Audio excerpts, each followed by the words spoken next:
अरावली की तरफ। यानी कि अगर आपसे अरावली से प्रश्न पूछे जाएंगे ना, तो अरावली में क्या पूछेंगे साथियों कि अरावली का विस्तार।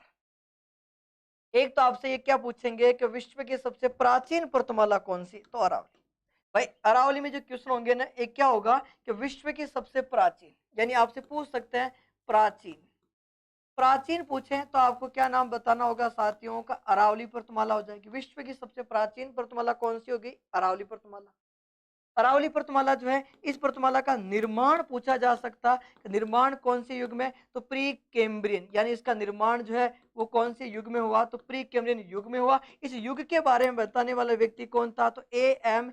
हेरान नाम के व्यक्ति ने इस युग की जानकारी दी। ठीक है। विस्तार पूछ सकते हैं, अरावली का विस्तार जो है ना साथियों, ये भी आपसे पूछा जा सकता है। अरावली का विस्तार जो है वो किस तरफ है, तो वो है विस्तार के दक्षिण पश्चिम से। दक्षिण पश्चिम से अरावली जो है किस तरफ जा रही है साथियों का, उत्तर पूर्व की ओर। दक्षिण पश्चिम से उत्तर पूर्व की ओर इसका विस्तार है। इधर जो साथियों इसकी चौड़ाई ऊंचाई अधिक है, उधर जाओगे तो इसकी चौड़ाई ऊंचाई क्या होती जाएगी, घटती जाएगी। दक्षिण पश्चिम से उत्तर पूर्व की ओर जाने पर अरावली की ऊंचाई और चौड़ाई जो है वो क्या होती जाएगी, घटती जाएगी। देखो अरावली जो है प्री कैम्ब्रियन युग की मानी जाती है, प्राचीन है। वल्लित पर्वतमाला, अरावली विश्व की सबसे प्राचीन वल्लित। वल्लित यानी क्या होता है प्यारे विद्यार्थियों, अवशिष्ट। वल्लित यानी क्या होता है, अवशिष्ट पर्वतमाला। ये भी आपसे पूछ सकते हैं। अरावली में जो है कि सर्वोच्च पर्वत चोटियों के बारे में पूछा जा सकता कि अरावली की जो ऊंचे ऊंचे शिखर है उनके बारे में आपसे पूछ सकते हैं कि सर्वोच्च पर्वत चोटी कौन सी, जिनमें आपसे नाम क्या क्या आ जाएंगे। एक तो आ जाएगा गुरु शिखर, सबसे ऊंचा कौन सा, गुरु शिखर। सर्वोच्च शिखर की अगर अपन बात करें तो गुरु शिखर। गुरु जो है ये कहाँ पर है प्यारे विद्यार्थियों, ये आपके शिरोई में है। ऊंचाई कितनी हो जाएगी, तो इसकी ऊंचाई हो जाएगी 1722 मीटर, या अपन कह सकते हैं 1727। नाग पहाड़, एक नाम और लिख लेते हैं, नाग पहाड़। नाग पहाड़ अजमेर में है। नाग पहाड़ कहाँ पर है, अजमेर में। ऊंचाई 795 मीटर है साथियों। ये जो पहाड़ियां आएगी ना, इनमें आपसे ये पूछा जाएगा कि राज्य में निम्नलिखित में से सबसे छोटी पर्वत चोटी कौन सी है।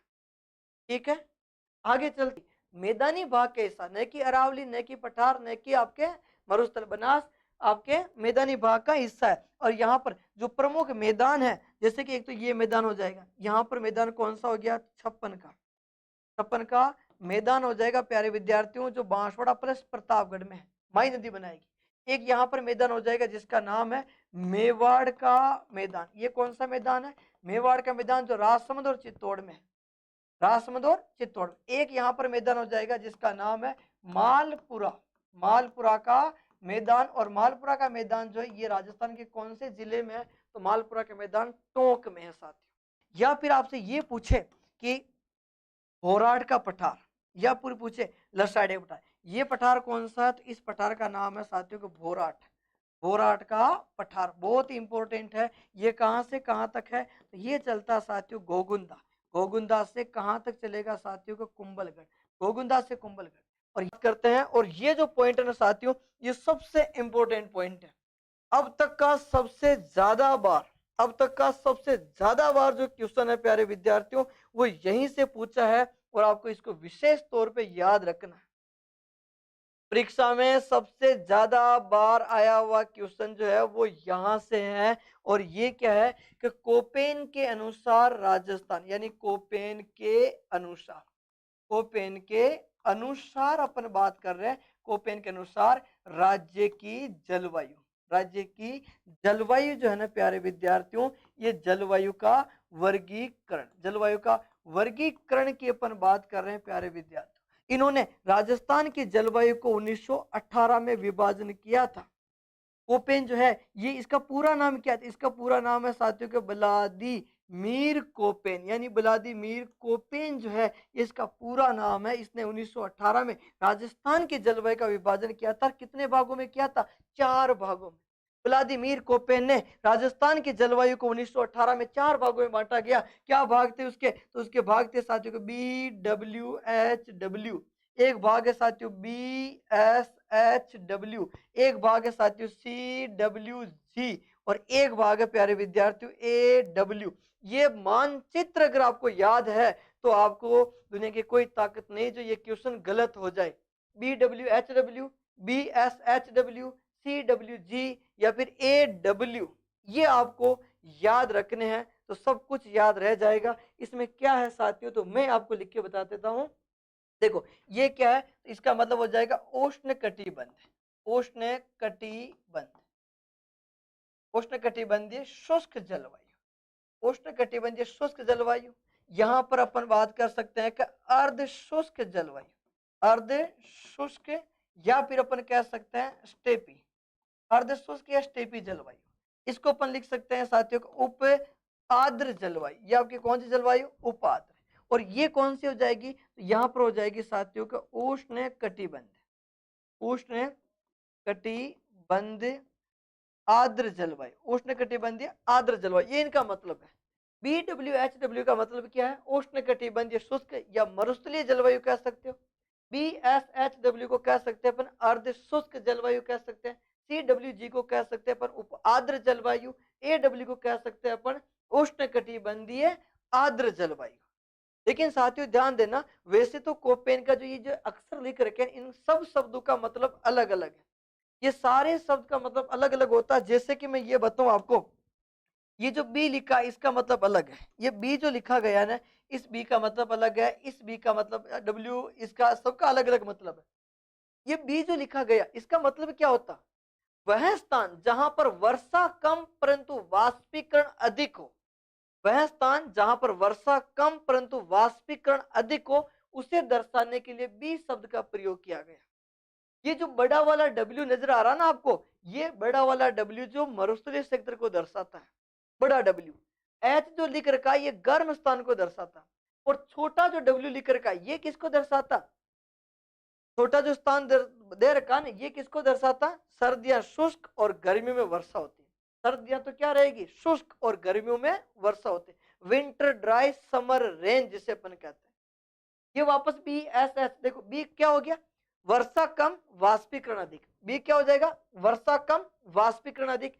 एस स्टेपी जलवायु को दर्शाता, एच गर्म स्थान को, और डब्ल्यू किसको, विंटर ड्राई, समर रेन। सी में आते हैं, सी क्या होते हैं, ये सी मध्य अक्षांशीय स्थिति को दर्शाता है, और डब्ल्यू जो लिख रखा वापस वही विंटर ड्राई, समर रेन। और जी किसको दर्शाता, गंगा के मैदान को दर्शाता। यहाँ पर ए जो लिखा गया वह स्थान जहां का मासिक तापमान 18 डिग्री से कम ना हो, वह स्थान जहां का मासिक तापमान 18 डिग्री से कम ना हो। और W winter dry, summer rain. ये सब शब्दों के एक एक मतलब आप जे भारत ऑनलाइन क्लासेज के यूट्यूब चैनल पे हो, आप जे भारत ऑनलाइन क्लासेज का जो ऐप है उसमें जाकर पढ़ना। इन सब शब्दों के मैंने मतलब बता रखे, लेकिन मैं आपको जानकारी के लिए बता दूं साथियों, इनमें कभी भी किसी प्रकार से एक एक शब्द का मतलब नहीं पूछा। मैं भी थोड़ी देर में बताऊंगा आपको कि इनमें क्वेश्चन कहां से आएगा। फिलहाल आप ये याद रखिएगा कि कोपेन के अनुसार जलवायु का जो वर्गीकरण है वो 1918 में व्लादिमीर कोपेन ने किया था। कितने भागों में किया, 4 भाग। 4 भाग कौन से, BWHW, BSHW, CWG या फिर AW। ठीक है, इसी प्रकार एक और व्यक्ति है, यानी कोपेन के साथ साथ में जो है साथियों एक और विद्वान का नाम है, और उसका नाम है थानवेट। व्यक्ति का नाम क्या हो गया साथियों, थानवेट। एक और वर्गीकरण में आपको बताता हूं, और ये लीजिए, जिस प्रकार कोपेन था ठीक उसी प्रकार एक और व्यक्ति हो गया, और इसका नाम क्या हो जाएगा, तो ये हो जाएगा थानवेट का वर्गीकरण। इन्होंने भी राजस्थान की जलवायु के कितने भाग कर रखे हैं प्यारे विद्यार्थियों, तो इन्होंने भी राजस्थान की जलवायु के 4 भाग कर रखे हैं। थानवेट के अनुसार भी कितने भाग है, 4 भाग। 4 भाग कौन कौन से हैं, तो उन चारों भागों के नाम देखो। एक तो भाग क्या हो जाएगा, ई ए डी हो गया, ठीक है। और ये क्या हो जाएगा, डी बी, यानी कि डी बी डब्ल्यू हो जाएगा, ठीक है। और ये कौन सा हो जाएगा, तो ये हो जाएगा डी ए डब्ल्यू हो जाएगा। और ये वाला भाग जो है ये कौन सा हो जाएगा, सी ए डब्ल्यू हो जाएगा साहब। इसके भी 4 ही भाग है। ये कौन सा व्यक्ति है, तो थानवेट के अनुसार जो राजस्थान की जलवायु है उसके कितने भाग है, 4। ठीक इसी प्रकार जो है साथियों एक व्यक्ति और है, टिवारथा। टिवारथा ने भी राजस्थान की जलवायु के कितने भाग कर रखे हैं, 4 भाग। कोपेन की जलवायु को आधार मानकर टिवारथा ने भी राजस्थान की जलवायु के कितने भाग किए थे, 4 भाग। अब मैं आपको बताऊं कि कोपेन, टिवार्था और थानवेट जो है इनका जो वर्गीकरण है, कोपेन हो गया, टिवार्था हो गया, थानवेट हो गया, इनका जो वर्गीकरण है इसमें क्वेश्चन किस प्रकार से आएंगे। हाँ भाई देखो साथियों, मैं आपको ये बता रहा हूं, ये आपको कोपेन, सबसे अधिक प्रश्न इस कोपेन के जलवायु वर्गीकरण से आता है। कोपेन का जलवायु वर्गीकरण 1918 में क्या था, इसका नाम व्लादिमीर कोपेन, इसके बाद ये कहाँ का था, तो व्लादिमीर कोपेन जो साथियों ये जर्मनी का भूगोल वेता है, यानी कि जर्मनी का भूगोल वेता है, इसके कोई काम नहीं था, ये हटायो और राजस्थान की जलवायु ने 4 भागों में बांट दी, और 4 भाग क्या, BWHW, BSHW, CWG और AW। अब मैं आपको ये बता रहा हूं कि इनमें जो प्रश्न जो आएंगे ना साथियों, वो किस प्रकार से आएंगे। एक छोटे से मैं क्वेश्चन लेके आया हूं आपके लिए, वो प्रश्न कौन कौन से, जो किस प्रकार से आएंगे वो देखते हैं। EAD जलवायु प्रदेश है, और यहाँ पे क्या था साथियों, CAD जलवायु प्रदेश था, और यहाँ पर क्या है, तो यहाँ पर DBW जलवायु प्रदेश हो गया साथियों। और अगर बीच वाली बात करें, DAW हो जाएगा, ये कौन सा, ये हो जाएगा DAW जलवायु प्रदेश हो जाएगा। ये सारा का सारा वर्गीकरण जो साथियों, ये थानवेट के अनुसार, मैं आपको वापस बता रहा हूं, ये थानवेट प्लस एक व्यक्ति आता है साथियों, कौन सा, कोपेन। ये 2 ही व्यक्ति है जिनका वर्गीकरण आपसे पूछा जाएगा। और मैं बता दूं, जिस प्रकार से मैं आपसे क्वेश्चन पूछ रहा हूं ना, ठीक उसी प्रकार एग्जाम में क्वेश्चन पूछे जाएंगे। अब इस क्वेश्चन में ये भी पूछ सकते हैं, हो सके आपसे इस प्रकार से क्वेश्चन आ जाए कि थानवेट के अनुसार अजमेर, टोंक, दौसा, जयपुर में किस जलवायु प्रदेश का विस्तार है। आप लोग कमेंट करके बताना, ये आपके सामने मानचित्र है, क्वेश्चन मैं पूछ रहा हूं आपसे, ऐसे है क्वेश्चन क्या है कि थानवेट के अनुसार आपको बताना साथियों का अजमेर के साथ में साथियों टोंक का साथ में साथियों जयपुर। थानवेट के अनुसार अजमेर, टोंक, जयपुर में किस जलवायु का विस्तार है। थानवेट के अनुसार अजमेर, टोंक, जयपुर में किस जलवायु का विस्तार है। जल्दी से कमेंट करो, थानवेट के अनुसार अजमेर, टोंक, जयपुर में किस प्रकार की जलवायु का विस्तार है। कमेंट कर दो, देख कमेंट कर दो, 70-80 जना देख रहे हैं पर कमेंट ना आ रहा फिलहाल किसी का है। थानवेट के अनुसार अजमेर, टोंक, जयपुर में किस प्रकार की जलवायु का विस्तार है। DAW बिल्कुल सही चल रहे हो। देखो ऐसे क्वेश्चन पूछेंगे परीक्षा में, प्रश्न जो है इसी प्रकार से आएंगे।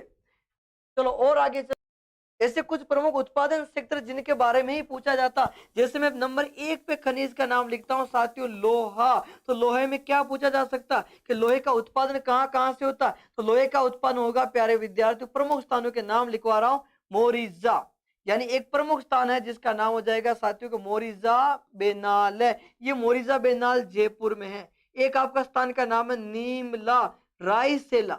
नीमला रायसेला जो है ये आपके दौसा में है। और एक स्थान का नाम हो जाएगा नाथरा की पाल। ये नाथरा की पाल आपके उदयपुर में। नाथरा की पाल कहां पर है, उदयपुर में।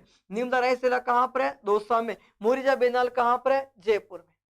लोहे के जो उत्पादन क्षेत्र है ये तो आपका जयपुर जिले में है, ये आपके साथियों दौसा जिले में है, और ये आपके साथियों उदयपुर जिले में। ये अगर लोहे के उत्पादन क्षेत्र पूछे तो ये 3 प्रमुख। अब अपन बात करते हैं कि जैसे अगर आपसे कोयला पूछा गया, यानी कि कोयले का उत्पादन कहाँ होता है, तो साथियों ध्यान देना, कोयले का उत्पादन होता है कपूरड़ी। और कपूरड़ी के साथ ही साथ में एक और स्थान का नाम लिखा रहा हूं, पलाना। पलाना क्यों लिखवाया कि पलाना आपके बीकानेर में है प्यारे विद्यार्थियों, और यहाँ एशिया महाद्वीप का सर्वश्रेष्ठ लिग्नाइट कोयला होता है।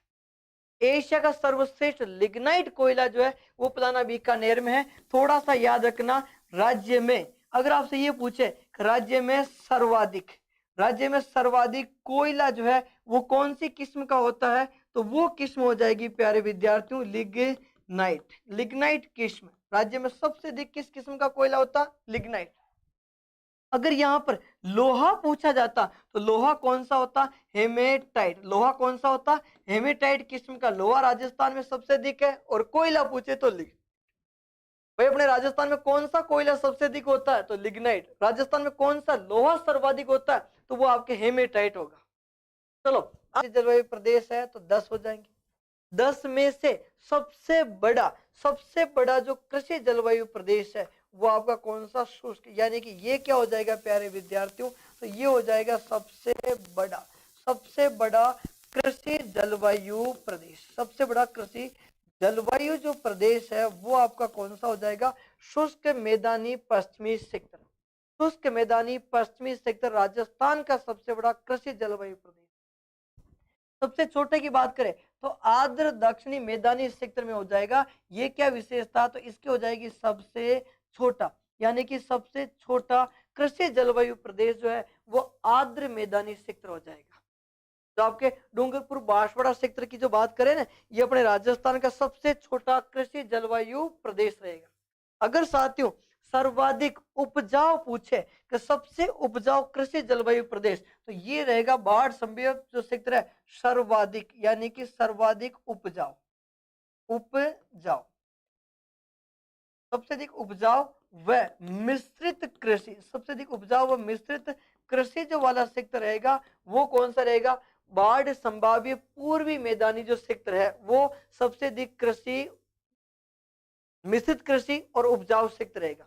सर्वाधिक बोया जाने वाले की बात करें तो सबसे अधिक बोया जाने वाला, सर्वाधिक बोया जाने वाला, सर्वाधिक फसल बोया जाने वाला की अगर बात करें, बोया जाने वाला जो है प्यारे विद्यार्थियों वो कौन सा, शुष्क मैदानी प्रदेश सबसे अधिक बोया जाने वाला कौन सा हो जाएगा साथियों, तो ये हो जाएगा साथियों मृदा, मिट्टी के बारे में बात करते हैं। ठीक है, मिट्टी में क्या होगा, सबसे पहले तो ये पूछा जाता मृदा अपर्दन, यानी मृदा अपर्दन किसे कहते हैं, अपर्दन, मृदा अपर्दन जो है इसे क्या कह सकते हो, इसे कहते हैं रेंगती हुई, मृदा अपर्दन को रेंगती हुई मिट्टी भी कहते हैं साथियों, रेंगती हुई मिट्टी, रेंगती हुई मिट्टी मतलब मृदा अपर्दन। राज्य में सबसे अधिक अपर्दन, सर्वाधिक अपर्दन जो है, सर्वाधिक अपर्दन की बात करें प्यारे विद्यार्थियों तो हवाओं से होता है। हवाओं के बाद में किससे होता है, जल से होता है, और जल के द्वारा जो हो रहा है प्यारे विद्यार्थियों वो किस में होता है, तो वो चंबल बेसिन में होता है। राज्य में सबसे अधिक मृदा का अपर्दन जो है हवाओं से होता है, हवाओं के बाद किससे होता है, जल से। जल में जो सबसे अधिक अपर्दन है वो कौन सी बेसिन में, चंबल बेसिन में। क्वेश्चन नंबर 60 सुमेलित कीजिए। वापस मिलान करने वाला क्वेश्चन आ चुका है, गोडाउन पक्षी, मोर, चिंकारा, खेजड़ी, आपस में मिलाओ दे। क्वेश्चन नंबर 60 पे आ जाओ। गोडाउन पक्षी को क्या कहते हैं, मोर क्या है, चिंकारा क्या है, खेजड़ी क्या है। क्वेश्चन नंबर 60 पे आओ साथियों। हाँ बिल्कुल, मैं जल्दी जल्दी करवा रही हूं ताकि ताकि नेट खत्म न हो। 60-40 क्वेश्चन और है, घबरा मत होते हैं। क्वेश्चन नंबर 60 को आंसर दो। हाँ, देश नौकरणी माता का मंदिर देख लीजिए, उठे जूनागढ़ दुर्ग देख, अरे नरी चीजा देख बाकी यार, हमें घबरा, एक बार जाओ तो सही।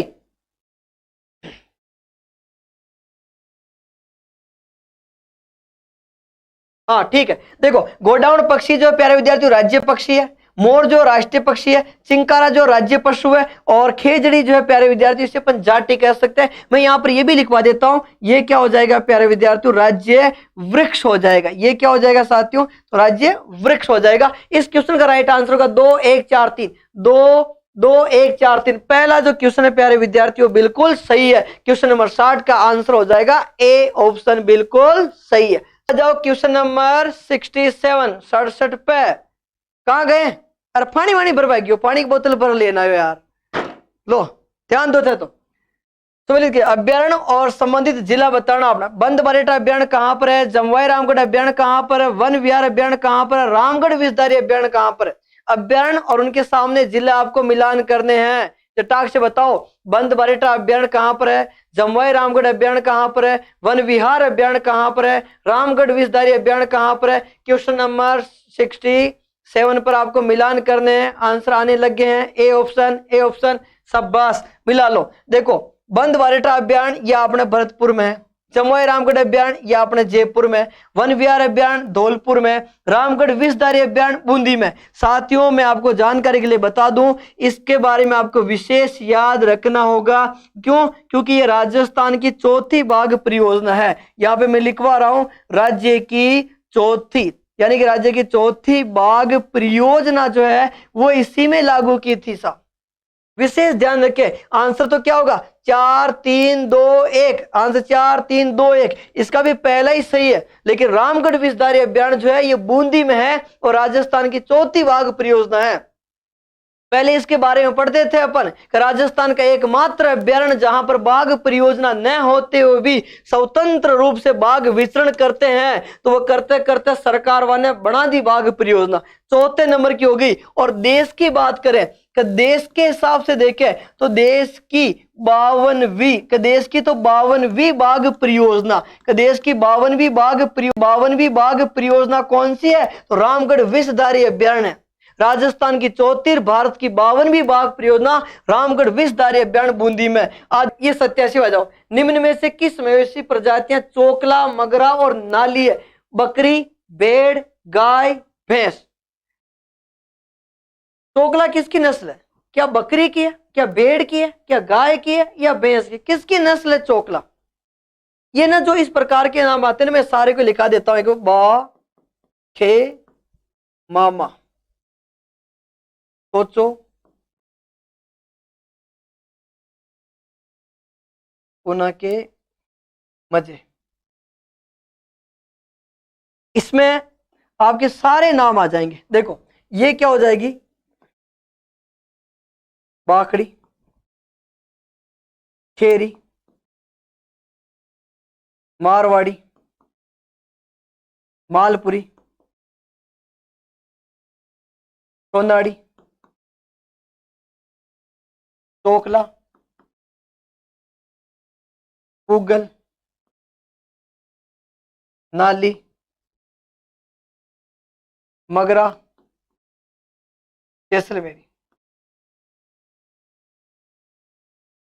राजस्थान में पाई जाने वाली प्रमुख भेड़ों की नस्लें जो है प्यारे विद्यार्थी वो इसमें आ जाएगी। बाखड़ी भेड़ है, खेरी भेड़ है, मारवाड़ी भेड़ है, मालपुरी भेड़ है, सोनाड़ी भेड़ है, पुगल भेड़ है, नाली भेड़ है, मगरा भेड़ है, चोकला भेड़ है, जैसलमेरी भेड़ है। और इस क्वेश्चन के अनुसार जो अपना राइट आंसर होना चाहिए साथियों, वो इसमें राइट आंसर क्या होगा कि ये सारी की सारी आपकी किसकी नस्ल है? भेड़ की नस्ल है साथियों। अधिक जानकारी भेड़ पालन मैंने पढ़ा रखा आपको, पशुपालन के टॉपिक में देखना आप। चलो क्वेश्चन नंबर 39, खडीन कृषि राजस्थान में कहां पर की जाती? खडीन कृषि राजस्थान के कौन से जिले में की जाती? खडीन कृषि राजस्थान के कौन से जिले में करते हैं? क्वेश्चन नंबर 39 का आंसर दे। सभी साथी ध्यान दे, क्वेश्चन नंबर 39 पे पहुंच चुके अपन। खडीन कृषि राजस्थान के कौन से जिले में होती है? कृत्रिम खडीन, रन खडीन, तलीपला या टाटसर का आपने नाम सुना होगा, मरुस्थल पढ़ा होगा उस वक्त है। रन खडीन, तलीपला या टाटसर, ये रेगिस्तानी भाग में बनने वाली अस्थायी झील है। कि ये रेगिस्तानी भाग में बनने वाली जो है प्यारे विद्यार्थियों क्या है? कि ये रेगिस्तानी भाग में बनने वाली अस्थायी क्या हो जाएगी प्यारे विद्यार्थियों? झीलें हो जाएगी। और इनमें की जाने वाली कृषि को खडीन कृषि कहते हैं। ये खडीन कृषि सबसे पहले पालीवाल यानी कि पालीवाल ब्राह्मणों के द्वारा की गई थी। यानी खडीन कृषि जो है सबसे पहले किसके द्वारा की गई थी प्यारे विद्यार्थियों? का पालीवाल ब्राह्मण जो है, पालीवाल ब्राह्मण के द्वारा ये खेती की गई थी। इधर एक तरफ पत्थर की दीवार, ये पत्थर की दीवार, ये पत्थर की दीवार, और ये बीच में पानी भर जाता साथियों। पानी भरने के बाद पानी सूख जाता है, और सूखने के बाद यहाँ पर खेती करते हैं। ये एक प्रकार से क्या बनाई? तो ये कृत्रिम खडीन का निर्माण किया इन्होंने। ठीक है। और सबसे अधिक खडीन आपके जिले कौन सा जाएगा? जैसलमेर में। अधिक जानकारी के लिए आप पढ़ना, मरुस्थल में मैंने पढ़ा रखी, शब्दावली पढ़ाई उस वक्त। ठीक है, पालीवाल ब्राह्मणों के द्वारा की गई। विश्व में सर्वाधिक उत्पादन की बात करें प्यारे विद्यार्थियों, तो विश्व में सर्वाधिक उत्पादन जो होता है वो होगा इसका आपका दक्षिणी अफ्रीका में। क्या विश्व में सबसे अधिक दक्षिणी अफ्रीका में होता है। यहाँ विश्व की जगह अगर भारत लिखा जाए प्यारे विद्यार्थियों, तो भारत में सर्वाधिक उत्पादन इसका मध्य प्रदेश में होता है। और यहाँ पर अगर राजस्थान लिखा जाए प्यारे विद्यार्थियों, तो राजस्थान में सबसे अधिक उत्पादन कौन सी जगह होता है? तो वो जिला हो जाएगा बांसवाड़ा। विश्व में तो सबसे अधिक कहाँ पर होता है? दक्षिण अफ्रीका में। भारत में कहाँ होता है? तो भारत में होता है सबका मध्य प्रदेश में। और राजस्थान में सर्वाधिक कहाँ होता है प्यारे विद्यार्थियों? बांसवाड़ा में होता है। ठीक है। लेकिन ध्यान रखें कि मैग्नीज के सर्वाधिक भंडार, अगर आपको पूछा जाए कि भारत में सर्वाधिक मैग्नीज के भंडार, मैं लिखता हूँ यहाँ पर भारत में सर्वाधिक, यानी कि भारत में सर्वाधिक मैग्नीज के भंडार के बारे में अगर बात की जाए, मैग्नीज के भंडार कहाँ पर है प्यारे विद्यार्थियों? तो ध्यान दें, भारत में सबसे अधिक मैग्नीज के भंडार जो है वो वाला राज्य कौन सा हो जाएगा? तो ये राज्य हो जाएगा साथियों ओडिशा। कि भारत में सबसे अधिक मैग्नीज के भंडार कहाँ पर है, तो ध्यान रखें भारत में सबसे अधिक मैग्नीज के भंडार कहाँ पर, ओडिशा। जबकि उत्पादन कहाँ पर हो रहा, मध्य प्रदेश में। मध्य प्रदेश के बाद में उत्पादन पूछे, अगर आपको मध्य प्रदेश के बाद में उत्पादन पूछे प्यारे विद्यार्थियों, तो मध्य प्रदेश के बाद में अगर उत्पादन पूछा जाए तो वो महाराष्ट्र हो जाएगा। ठीक है, अब आप देखते हैं कि यहाँ पर मैंने लिखा कि भारत में सबसे अधिक मैग्नीज, तो ये हो जाएगी साहब का गोदावरी। क्या विशेषता, भारत की दूसरी सबसे लंबी, भारत की क्या हो जाएगी प्यारे विद्यार्थियों, दूसरी, भारत के हिसाब से देखें तो दूसरी। और वह प्रायद्वीपीय भारत की बात करें, यानी भारत की तो दूसरी और प्रायद्वीपीय भारत की बात करें प्यारे विद्यार्थियों, तो प्रायद्वीपीय भारत की प्रथम, यानी कि प्रायद्वीपीय भारत की सबसे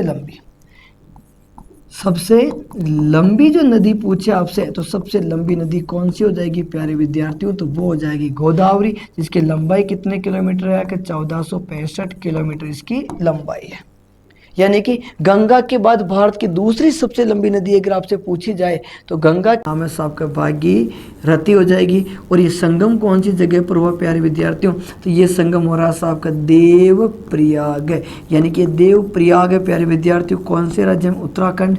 फिर ये भागीरथी आगे जाकर क्या बन गई प्यारे विद्यार्थियों, तो ये बन गई साहब का गंगा नदी। जैसे इसमें अलकनंदा, भाई ये जो नदी आ रही है ना, इस नदी का नाम क्या प्यारे विद्यार्थियों, तो इसका नाम है साहब का अलकनंदा। ये अलकनंदा मिल रही है ना, तो वहां से क्या बन जाएगी, गंगा। और ये जो आपका जो प्यारे विद्यार्थियों केदारनाथ की अगर अपन बात करें कि केदारनाथ कहाँ पर है, तो ये हो जाएगा साथियों आपका केदारनाथ।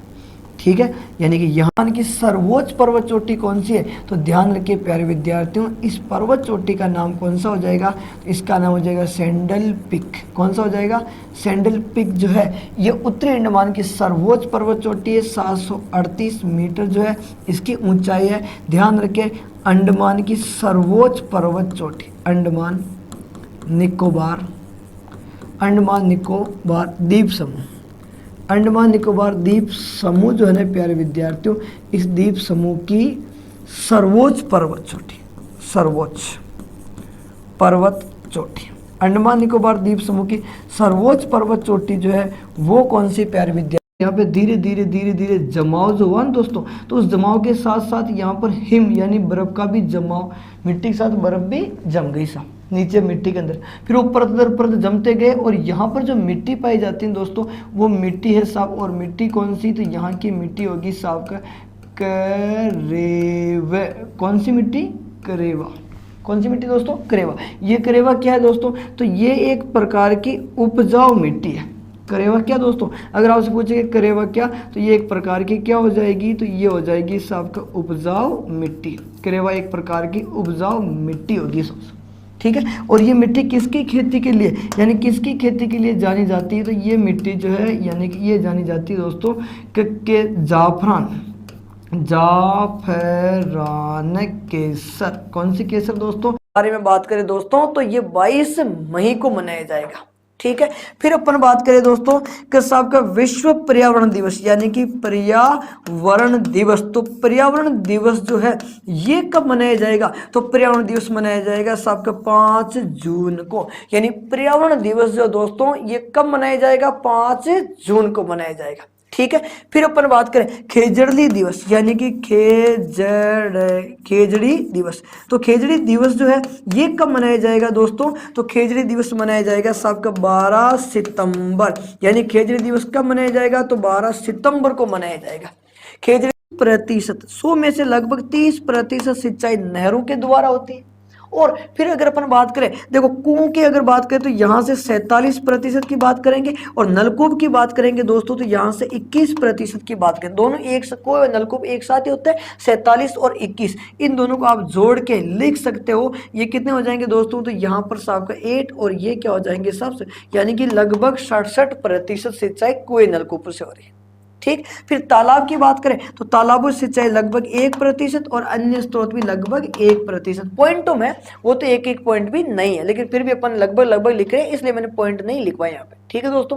दूसरा पॉइंट देखो, अब अपन बात करें कि सर्वाधिक यानी कि सर्वाधिक नहरों के द्वारा सिंचाई कहाँ होती है दोस्तों, तो नहरों के द्वारा सिंचाई जो होती है वो गंगा नगर में होती है। और गंगा नगर के साथ ही साथ एक और जिला लिख लेते हैं अपन साहब का, हनुमानगढ़। यानी कि नहरों के द्वारा सर्वाधिक सिंचाई जो होती है वो कहाँ पर होती है, गंगानगर हनुमानगढ़ में होती है। जबकि कुएं और नलकूपों के द्वारा की अगर बात करें तो ये सिंचाई होती है दोस्तों जयपुर, और जयपुर के साथ ही साथ कौन से जिले की बात करें दोस्तों, अपन भरतपुर। और ये याद रखें दोस्तों कि अगर आपको इनमें अलग अलग पूछे कि कुओं के द्वारा सबसे अधिक सिंचाई का, तो नर्मदा नहर की जो कुल लंबाई है दोस्तों, यानी कि इस नर्मदा नहर की अगर अपन बात करें कि नर्मदा नहर की कुल जो लंबाई है वो कुल लंबाई कितनी, तो नर्मदा नहर की जो कुल लंबाई होगी दोस्तों वो होगी साहब का 532 किलोमीटर की कुल लंबाई है साहब, कितना है कि कुल लंबाई 532 किलोमीटर है। उसमें से 458 किलोमीटर जो है वो तो कहाँ पर स्थित है साहब का, गुजरात में है। और 74 किलोमीटर जो है वो कहाँ पर स्थित है, राजस्थान। 458 कहाँ पर है, गुजरात में, 74 कहाँ पर, राजस्थान। इन दोनों को जोड़ेंगे तो कितने हो जाए, 532।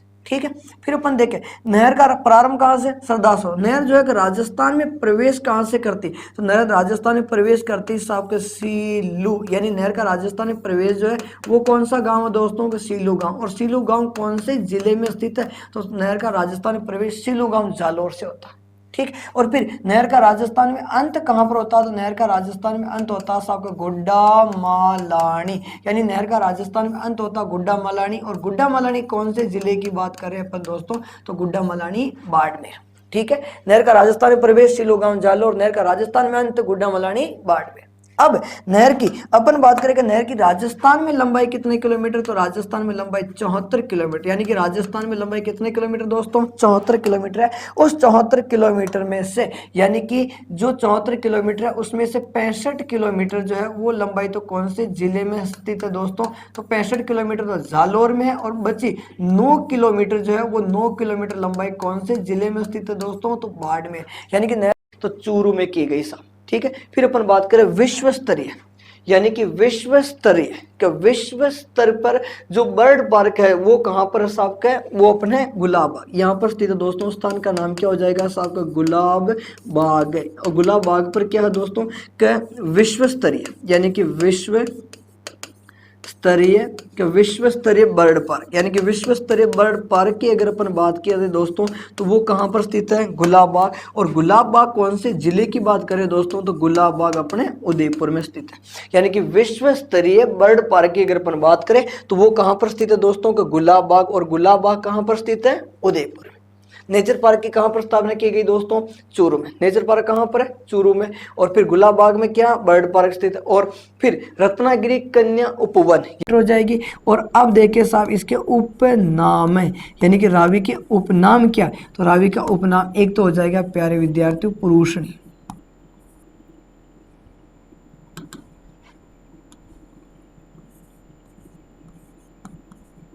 पुरुषणी। ठीक है। और एक इसका नाम हो जाएगा साहब का एरावत, यानी एरावत और पुरुषणी। ये एरावत किस में कहते हैं, इसे कहते हैं साहब का संस्कृत में। संस्कृत में इस नदी को क्या कहते हैं प्यारे विद्यार्थियों, तो संस्कृत में इसे कहते हैं साहब का एरावत। और एक नाम क्या हो गया प्यारे विद्यार्थियों, तो ये नाम हो गया, ये अवशेष किसका, यानी कि दक्षिणी पूर्वी भाग जो है कि यह गोंडवाना, ये किसका अवशेष है दोस्तों, तो गोंडवाना लैंड का। दक्षिणी पूर्वी पठारी भाग जो है ये किसका अवशेष है, तो गोंडवाना लैंड का अवशेष है। यानी कि दक्षिण पूर्वी पठारी भाग जो है ये गोंडवाना लैंड का अवशेष। पहला पॉइंट तो ये हो गया दोस्तों। दूसरा कि इसका निर्माण किसके द्वारा हुआ दोस्तों, तो निर्माण जो है वो किसके द्वारा हुआ, का निर्माण ज्वालामुखी के द्वारा।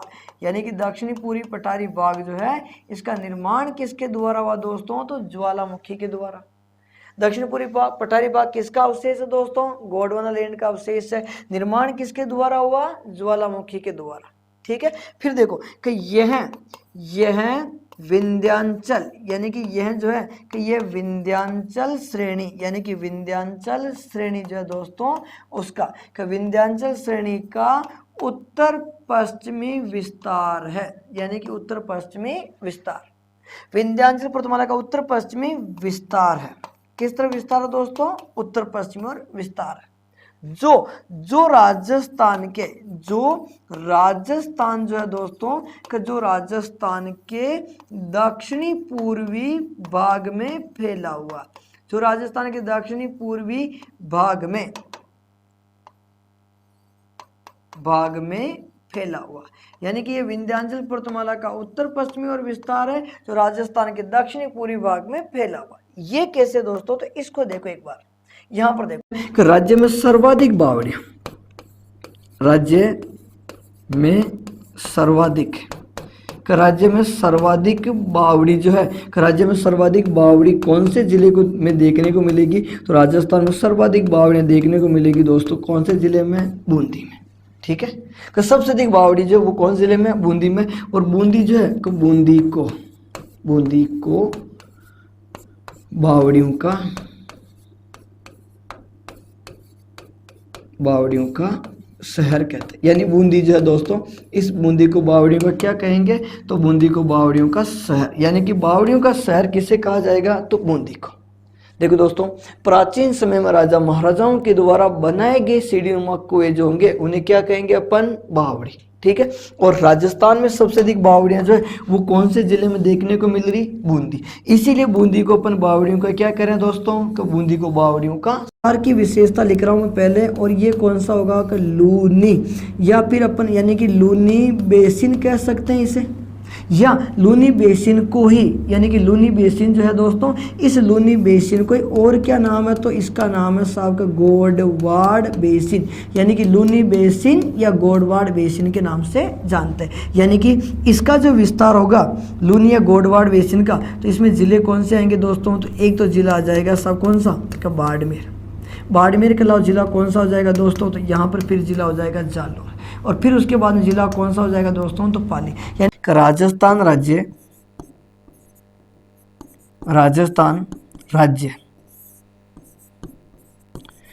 राज्य पथ परिवहन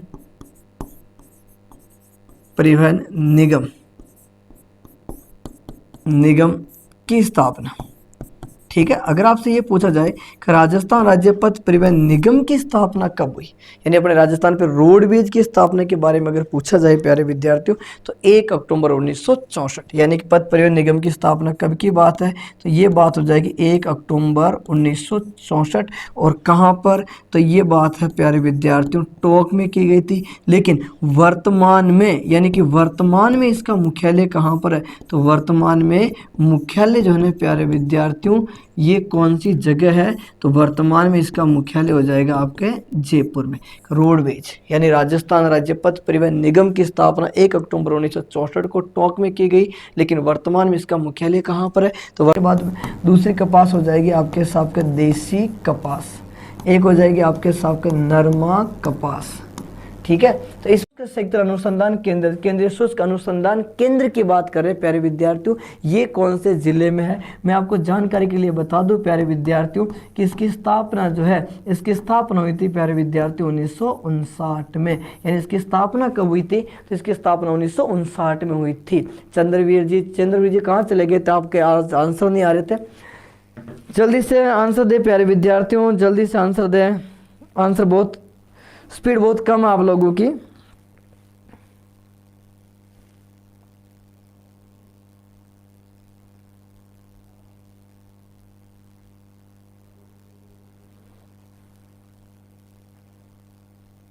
साफ नहीं दिख रहा बेटा, साफ तो दिख रहा है, इससे साफ तो क्या काजरी का अनुसंधान केंद्र है साहब, बहुत बढ़िया प्यारे विद्यार्थी। ये कहाँ पर स्थित है, तो ये आपके स्थित हो जाएगी साथियों कौन से जिले में, तो इसका हो जाएगा साहब का जोधपुर में।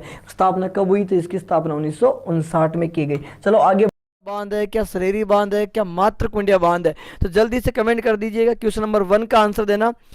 अच्छा, पुष्पेंद्र सिंह जी भरतपुर से, गुड इवनिंग पुष्पेंद्र जी, गुड इवनिंग। प्रतापगढ़ वालों को राम राम भाई, राम राम, राम राम भाई उमेश जी, सभी को राम राम साथियों। एक बार क्लास को आप शेयर कर दीजिएगा, फिर करते हैं क्लास का शुभारंभ। क्लास शुभारंभ हो चुकी है, एक क्वेश्चन आ चुका आप लोगों के सामने कि भीलवाड़ा में एक नदी बहती है प्यारे विद्यार्थियों, कोठारी नदी, उस पर निर्मित बांध कौन सा? क्या कोठा नदी पर आसिंद बांध बना हुआ है, क्या मेजा बांध बना हुआ है, क्या सरेरी बांध बना हुआ है, क्या मात्र कुंडिया बांध बना हुआ? तो जल्दी से कमेंट कर दीजिएगा। अच्छा, बी ऑप्शन आ रहे हैं अधिकतर विद्यार्थियों के, बिल्कुल सही है भाई। क्वेश्चन नंबर 1 का जो आंसर होगा वो बी ऑप्शन होगा सबका, मेजा बांध, क्योंकि आसिंद बांध जो है। क्वेश्चन नंबर 14 पर आ जाओ साथियों। ना मारो तो गलत हो गया, हाँ कोई बात नहीं सचिन, हो जाता गलत है ना, कोई बात नहीं, आगे बढ़ो। माही सी ऑप्शन। देखो नंबर लगाओ साथियों, नंबर लगाओ। सुबह तो कोई बात नहीं थी, लेकिन अभी फिलहाल आप नंबर लोहे के लिए, अच्छा लोहे के लिए बता रहे हो। Lekhraj Meena C option. नात्रा की पाल और मोरिजा बेनाल खान का संबंध किस खनिज से है? तो ये लोहा इसके लिए सभी से पैसे ले लेते थे और किसी को वापस नहीं देते थे। अरे यार मेरे को चाहिए 20 रुपए दे, मेरे को चाहिए इसमें, ऐसे कर ठीक है, पैसे मांग लेते थे। और ऐसी परिस्थिति में आपको याद रखना है मंडल आयोग जोगन, अरे ये मंडल आयोग का वो नहीं है ना, ये मंडल आयोग वाले वो मंडल आयोग नहीं है, ध्यान रखना। वो बीपी मंडल था, बिंदेश्वरी प्रसाद मंडल थे, है ना, ये अलग है। ठीक है, अगले बात करें। लियाकत अली सभी से पैसे ले लेते थे, किसी से देते ही नहीं थे, किसी को नहीं देते थे वापस। तो सभी जिन से पैसे लिए वो सोचते थे कि यार तेरे से पैसे लिए, तो हाँ मेरे से भी लिए, तेरे से भी समाचार। ठीक है, ये नाम कई बार एग्जामों में रट लिए गए, ध्यान रखना है ना। सेम यू की यू डिटो लाइनें पूछ ली जाती है, मिलान कीजिए ना, कृष्णमाचारी। अच्छा, इनका पूरा नाम है आपको याद रखना वंगल त्रिवेंकटाचारी कृष्णमाचारी, है ना। आप तो वीटी ध्यान रखना, ठीक है। दूसरी बात आपको ये ध्यान रखनी कि ये जयपुर से थे, है ना। जब भी अपने राजस्थान वाली बात आएगी तो अपनी आरपीसी या जो आरएसएस बोर्ड है वो ज्यादातर पूछने के चांस रहेंगे, ठीक है। तो वीटी कृष्णमाचारी का मतलब वंगल त्रिवेंकटाचारी कृष्णमाचारी है। ये जयपुर रियासत से गए थे, है ना। तो राजस्थान के प्रतिनिधि के तौर पर गए थे और जयपुर रियासत से गए थे, ठीक है। तो ये आपको याद रखना है, यूं कह लो कि जुलाई 1948 से आपको याद रखना है ये बने थे। इससे पहले कौन थे? तो याद रखना है जुलाई 1948 से ये बने थे। इससे पहले आपको याद रखना है एच.सी. मुखर्जी थे, अध्यक्ष हो गए, उपाध्यक्ष हो गए, ठीक है। तीसरी बात करें तो याद रखना है सचिव की। हमारे संविधान सभा के जो सेक्रेटरी थे वो कौन थे? तो याद रखना है सेक्रेटरी थे आत्माराम तुकाराम भिड़े, ठीक है। हाँ चलिए, आतू भिड़े लिखे या फिर सेक्रेटरी लिखे, HVR आएंगे, ठीक है।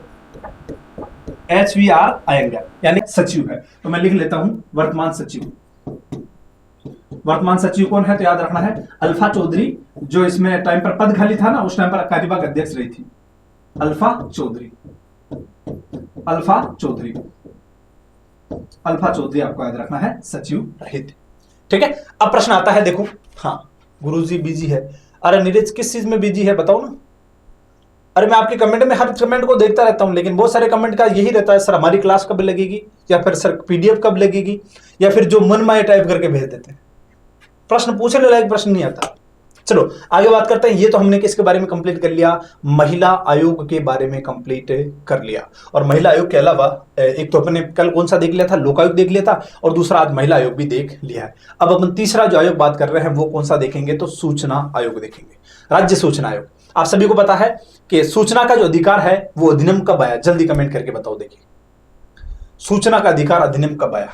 ठीक है, क्योंकि इसका भी एक अधिनियम है। ये जो अन्य आयोग है इसकी स्थापना अधिनियमों के माध्यम से होगी। तो याद रखना सूचना का जो अधिकार अधिनियम है वो कब आया? एक बार फटाफट बता दो कमेंट करके।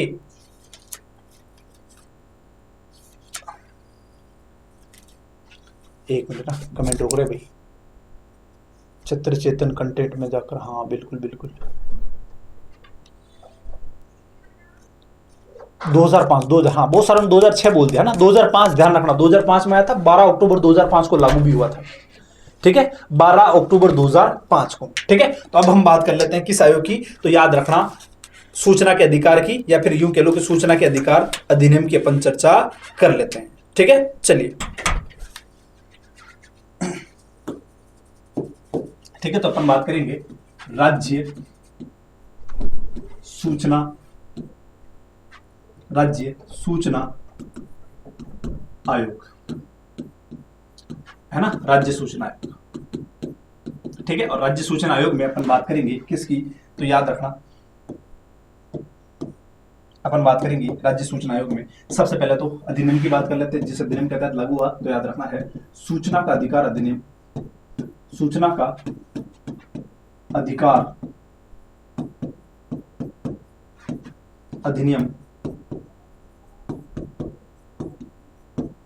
2000 लेवल थी, सॉरी सेकंड लेवल थी। फर्स्ट लेवल में तो एक आधा आता है या फिर आता ही नहीं है। सेकंड लेवल में आते हैं 10 प्रश्न। इस बार नया सिलेबस जारी किया जिसमें सिलेबस तो भी पुराना है। थर्ड ग्रेड में केवल उन्होंने बताया सामान्य ज्ञान, उसमें भी आएगा ये कही है। सर आरपीएससी हो गया क्या? और अच्छा एक बार तो हो गया, लेकिन नए सिरे से आयोग पढ़ाऊंगा तो मैं अभी हाईकोर्ट के बाद पंचायत राज और पंचायत राज के बाद मैं आरपीएससी पढ़ाऊंगा, है ना, निश्चिंत रहना। आपको किताब बिल्कुल पढ़ने की जरूरत नहीं है ना, ये मैं खुद नहीं कहता हूं, ये आप खुद क्या कर लेना, पुराने पेपर देखकर आप मिलान कर लेना, काम कितना अच्छा मैटर पढ़ रहा है, कोई समस्या नहीं आएगी आपको। अब सुनना जरा आगे। अर्थशास्त्र। और एक व्यक्ति और है दोस्तों जिसका नाम है सबका अबुल फजल। अबुल फजल, तो अबुल फजल की कौन सी पुस्तक होगी दोस्तों? तो उसका नाम है सबका आईने ए अकबरी, यानी कि आईने ए अकबरी जो है उसमें भी जनगणना का उल्लेख है। ये